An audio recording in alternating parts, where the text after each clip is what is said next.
Здравей! Радвам се, че кликна на това видео.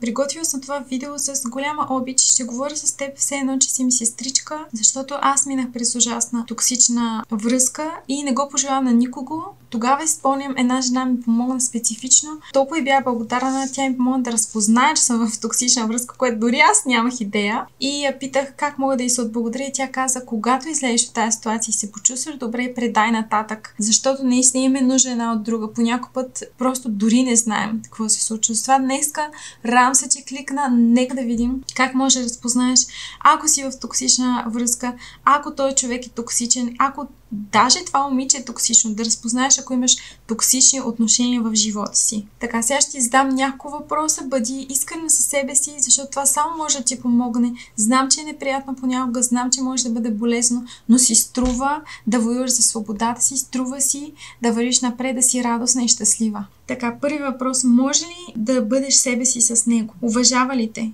Ако въобще се питаш дали те уважава, най-вероятно не те. Така беше в моя случай. Аз търсих буквално дефиниция на думата уважение, за да разбера дали този човек ме уважава. Прави ли това, което обещава? Лъжи ли? Понякога път, когато си казвам лъжи ли, малко така звучи страшно, но прави ли това, което обещава? Може ли да разчиташ на него на 100%? И в случая, моля те, не го оправдавай, просто наблюдавай, просто виж истината, която ще направи свободна. Агресивен ли е? Непредвидим, темпераментен? Понякога си мислиш, че това е много симпатично, как има силен характер? Не. Ако е агресивен към тебе, ако става внезапно агресивен, това със сигурност може да ти навреди в някакъв момент. Такива хора много често нямат контрол, въпреки че мислят, че имат контрол над себе си. Идва ли от семейство с агресия, алкохолизъм? Понякога, казвам само понякога, това може да бъде знак, че би станал проблеми във вашите отношения.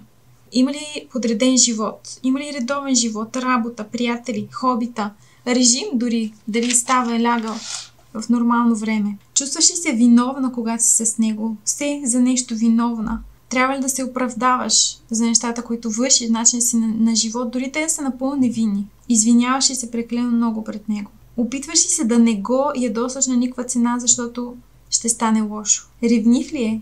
Счита ли те за негова собственост?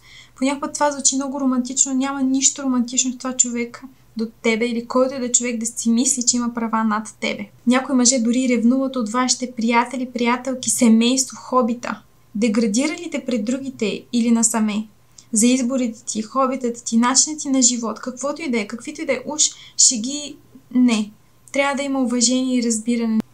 Видеото стана малко по-дълго, кликни отдолу, за да чуеш цялото видео и за да видиш следващите стъпки как да се измъкнеш от такава ситуация.